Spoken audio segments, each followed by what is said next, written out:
Happy Tuesday morning. We are in Romans chapter 5, and Paul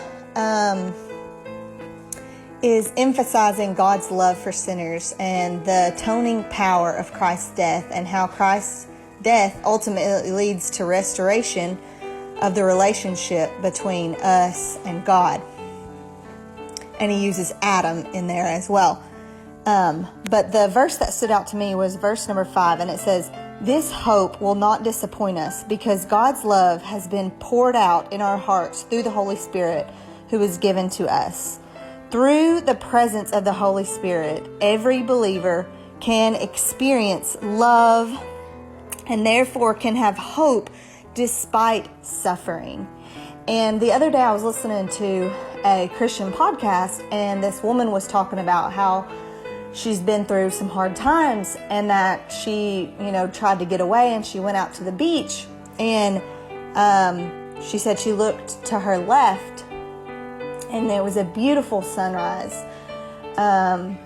It was all the colors, the reds and the pinks and the light yellow colors. She said it was a beautiful sunrise. And then to the right was storm and black and dark clouds, and like no one was on the beach to the right of her.